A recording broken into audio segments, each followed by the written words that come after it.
everyone. This is my culminating activity presentation, and this is my student profile. My name is Jacob John Gian Reglos, and my age is 17. Strand in section is HUMS 12I, and preferred career is PCG, Philippines Coast Guard. Next is purpose of portfolio. The purpose of this portfolio is to comply and present the artifacts and activities I have completed. I have also include explanation of my work to provide a better understanding of my process in learning. Next is my specialized subject. First is introduction to the world religion and belief system, and discipline and ideas in the social science, and Philippines politics and governance. Last is discipline and ideas in the applied social science. In grade 12, community engagement, solidarity, and citizenship. Next is creative writing and creative non-fiction. And last, trends and critical thinking in the 21st century culture. This is my first subject, introduction to world religion and belief system. This is my artifacts. Description of the artifact. The Noble Eightfold Path is a core Buddhism teaching that guides people enlightenment. I chose this because the more moral lesson for me about the religion. D. Learning goals reflected on what I understand in the Noble Eightfold Path means checking myself where you can improve in daily life, like being more honest or more focused. E. Reflection on the artifacts. This topic's realization is reflecting on the path and helps you see where you can improve and grow, and that sparks change when this topic flows in my mind. The second subject is trends and critical thinking in the 21st century culture. This is my artifacts. See, description of the artifact. This picture we act about trend or fad groupings, which we explain in our acting, was about makeup price and quality, which is trends that are long term and including of lot of the girls. Learning goals reflected.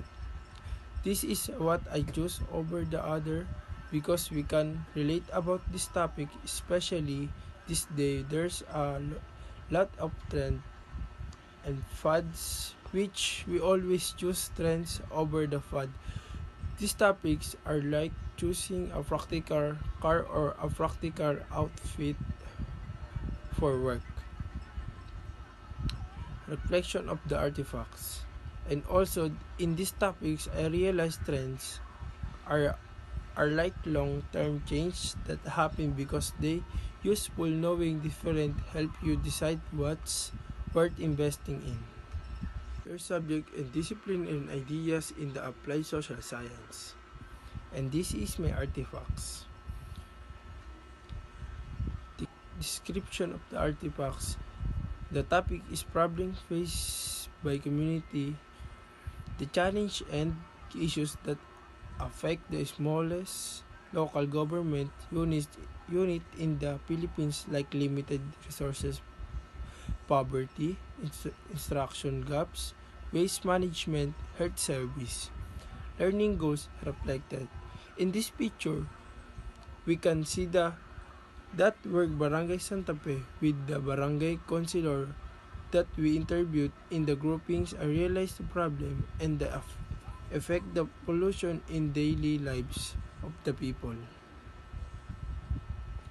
Reflection of the artifacts. And in these topics, I realized that even the smallest help can have a big impact in our community. For an example, and for proper waste disposal.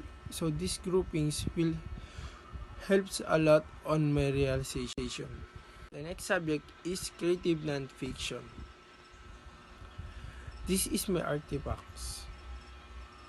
Description of the artifacts in this activity to show the personal experience and the possible elements to be used and my personal use and the new things to learn and new experience and going to have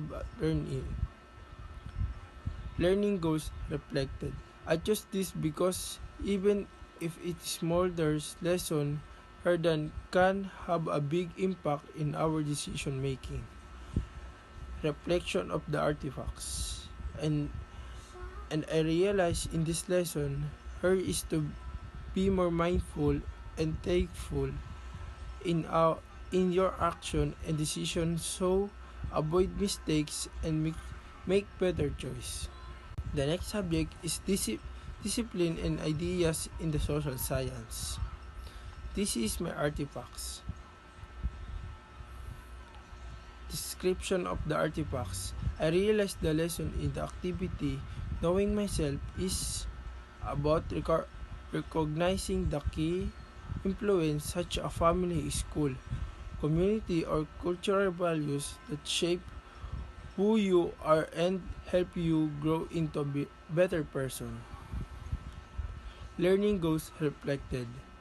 By filling the spider web diagram with this factor and reflecting on how each one guides my action in attitudes or goals, I learned to understand myself more deeply and identify ways to improve my character and behavior.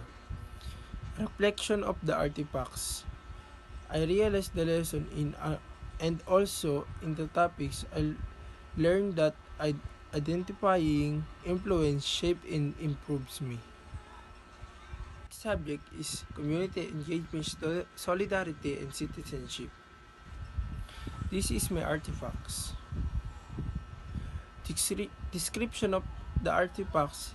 The artifact is comparative list of community conditions and government response between this year's 2020 and 2025. Learning goals reflected. The artifacts comparison between 2020 and 2025 is a practical application of the UMS. It moves beyond simple observation. It demonstrates several higher level at academic and civic complexion on the artifacts. These artifacts serve as a before and after vision for community development. This 2020 list spans a picture of a community struggling with basic needs and safety. The next subject is Philippine politics and governance. This is the artifacts. Description of the artifacts.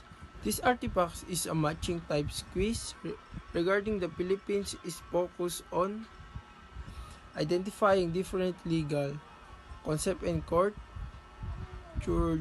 jurisdiction within the country judicial system. Learning goals reflected.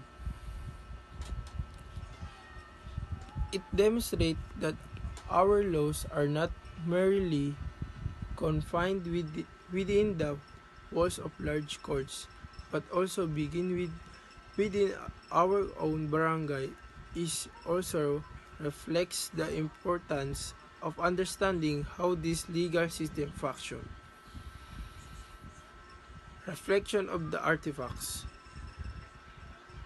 Through this, I realized that the law is not always orderly and that the katarungan pambarangay, barangay justice system, plays a vital role. It is essential for every citizen to know which court to approach in order to obtain the proper justice.